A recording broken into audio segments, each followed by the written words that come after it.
তাড়াতাড়ি বাসনগুলো জল দিয়ে ধুতে থাকে সে। আর তারই সাথে অন্ধকারে এপাশে ওপাশে তাকাতে থাকে। কি কে কে কে আওয়াজ করছো? আমি আমি ভয় পাইনি, কিন্তু ভালো কথা বলছি, এখান থেকে চলে যাও, চলে যাও বলছি। ঠিক এমন সময় কুয়োর ভেতর থেকে দুটো হাত আর একটা মাথা বেরিয়ে আসে। কিন্তু সত্যি সত্যি অনেকটাই দেরি হয়ে গেছিল। মহিলাটি উঠে পালাতে যাচ্ছিল, তবে তা ব্যর্থ চেষ্টা হলো, কারণ কুয়োর সেই অধিবাসী মহিলাটির গলাটা ততক্ষণে চেপে ধরেছিল। আমাকে ছেড়ে দিন, আমাকে ছেড়ে দিন, ছেড়ে দিন আমাকে। সে যাকে কথাগুলো বলছে তার মধ্যে বিন্দুমাত্র কোনো মায়া নেই। তার ভিতরে আছে শুধু হিংসা আর ক্ষুধা, রক্তের ক্ষুধা। কয়েক মুহূর্তের মধ্যে মহিলাটিকে সেই অন্ধকার কুয়োর বাসিন্দা টেনে নিয়ে গেল অতল গভীরে। গ্রামের মহিলাটি তখনও বাঁচাও বাঁচাও করে চিৎকার করে চলেছে, কিন্তু তার চিৎকার সেই গ্রামের ভেতরে কোনো জায়গাতেই পৌঁছালো না। বাঁচাও, বাঁচাও, বাঁচাও আমাকে। কে কোথায় আছো? আমাকে বাঁচাও, বাঁচাও, বাঁচাও, বাঁচাও আমাকে। গ্রামের মহিলাটি তখনও বাঁচার জন্য চিৎকার করে চলেছে, কিন্তু তার চিৎকার গ্রামে কারোর কান অব্দি পৌঁছালো না। আর পৌঁছালেও হয়তো এই গ্রামে লোক এইদিকে কেউ আসতো না।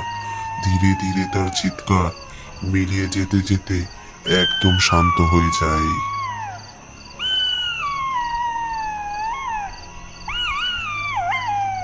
পরের দিন সন্ধ্যাবেলায় গ্রামের কিছু মানুষ চিন্তিত মুখে চায়ের দোকানে বসে আছে। ইস, হারাধনের বউটা কি বাজে ভাবে মরলো। যা বলেছ, রোজকারের মতো এটো বাসনগুলো মাজতে গেছিল, অনেকটা সময় হয়ে গেল তাও ফিরছে না দেখে হারাধন খুঁজতে বেরোয়। আর খুঁজতে খুঁজতে ওই অভিশপ্ত কুয়োর কাছে গিয়ে সে দেখে বাসনগুলো এদিক ওদিকে ছড়িয়ে পড়ে আছে, আর চারিপাশে যা চাপ চাপ রক্ত। তখন সাথে সাথে গ্রামের সবাইকে খবর দেয় সে। সকালে পুলিশ এসে খুঁজে দেহ পায়নি, আর পাওয়ার তো কথাই নয়। ওটা যে মৃত্যু বুড়ির পথ, ওখানে হারিয়ে গেলে আর কেউ ফিরতে পারে না। বেচারি মেয়েটা যদি জানতো কুয়োটার নিচে কি ভয়ঙ্কর জিনিস আছে, তাহলে আর যেতই না।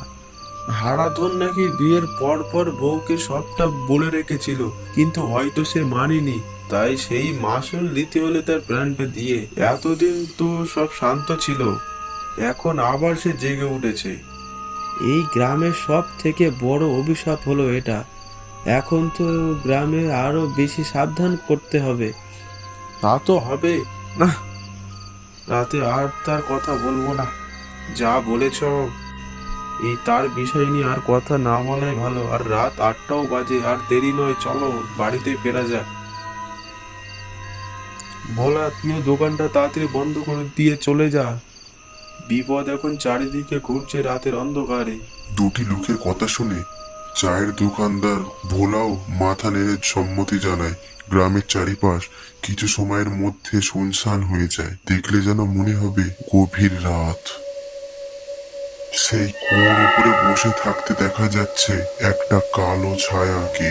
দূরের জঙ্গল থেকে শোনা যাচ্ছে শেয়ালের করুণ কান্না, যেন সেও বুঝতে পারছে রাতের অন্ধকারের মাঝেও লুকিয়ে আছে এক ভয়ঙ্কর বিপদ, যার মুখোমুখি হলে মৃত্যু।